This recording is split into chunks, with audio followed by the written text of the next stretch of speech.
এরকম কোনো অরাজকতা বা স্বৈরাচারিতা সারা পৃথিবীর মোড়লদেরকে বন্ধ করতে হবে। বাংলাদেশের প্রেক্ষাপটেও আমরা দেখি যে বাংলাদেশ থেকেও ইরানের পক্ষে শক্ত কোনো দাবি জানানো হয়নি।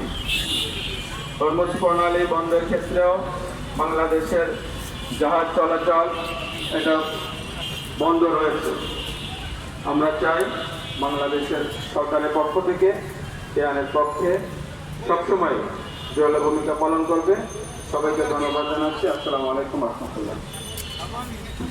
শুধু দর্শক, জাতীয় প্রেস ক্লাবের সামনে আমরা দেখতে পাচ্ছি একটি প্রতিবাদী মানববন্ধন দ্বিতীয় বিশ্বযুদ্ধের এবং আমরা দেখতে পাচ্ছি জাতীয় প্রেস ক্লাবের সামনে যারা এসেছেন তার মধ্যে উল্লেখযোগ্য দ্বিতীয় বিশ্বযুদ্ধের পরে ফরহাদ মাজার এখানে আছেন এবং আমরা দেখতে পাচ্ছি এখানে প্রতিষ্ঠা পায় এবং আমরা এখানে দেখতে পাচ্ছি সাম্রাজ্যবাদ জাইনবাদ নিপাত যাক, ইরানি জনগণের প্রতিরোধ লড়াই জিন্দাবাদ ব্যানারে লেখা আছে। পাশাপাশি সাম্রাজ্যবাদী সন্ত্রাস ও আগ্রাসন বিরোধী ঐক্য। আমরা দেখতে পাচ্ছি জাতীয় প্রেস ক্লাবের সামনে এই প্রতিবাদী মানববন্ধনটি হচ্ছে। যারা বেসিক্যালি ইউরোপ যাদেরকে মূলত আমরা আশ্রয় দিচ্ছিল না, তারা আজকে শুক্রবার এসে ছুটির দিন ফিলিস্তিনি জনগণকে উচ্ছেদ জাতীয় করে প্রেস ক্লাবের সামনে সন্ত্রাসী কায়দায় এবং প্রতিবাদী মানববন্ধনটি আমি তাদের দেখতে পাচ্ছি এবং সেটাই আমি থেকে উচ্ছেদ করে ধারণ করছি। সেখানে একটা রাষ্ট্র প্রতিষ্ঠা সেটাই করে আমি দেখানোর চেষ্টা করছি। সেই জায়গাতে রাষ্ট্র যেটা তারা ঘোষণা করে যে তারা এখন গ্রেটার ইসরায়েল রাষ্ট্র বানাবে। গ্রেটার ইসরায়েল বলতে আপনার সেই মিশর থেকে একদম ইরাক পর্যন্ত, সিরিয়া, লেবানন সহ পুরো অঞ্চলে এরা এখন জাহিনবাদী রাষ্ট্র বানাতে চায়।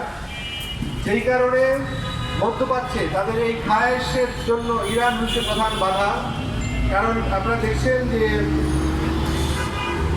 প্রথম বিশ্বযুদ্ধে অটোমান এম্পায়ার পতনের পরে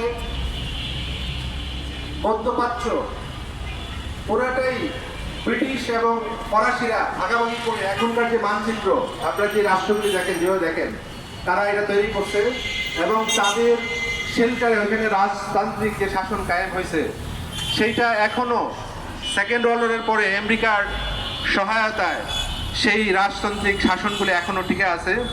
এর সাথে যুক্ত হয়েছে মধ্যপ্রাচ্যের যে তেলের যে আবিষ্কার 1900 সালের পরে, এই তেলের উপর দখলের রাজনীতি। আপনারা জানেন আমরা যে সভ্যতায় এখন বর্তমান যে সভ্যতার মধ্যে বাস করি, এটা বেসিক্যালি তেল নির্ভর সভ্যতা। তেল না থাকলে আপনার কলকারখানা চলবে না, তেল না থাকলে আপনার জাহাজ চলবে না, প্লেন চলবে না এবং আরও অনেক কিছু চলবে না।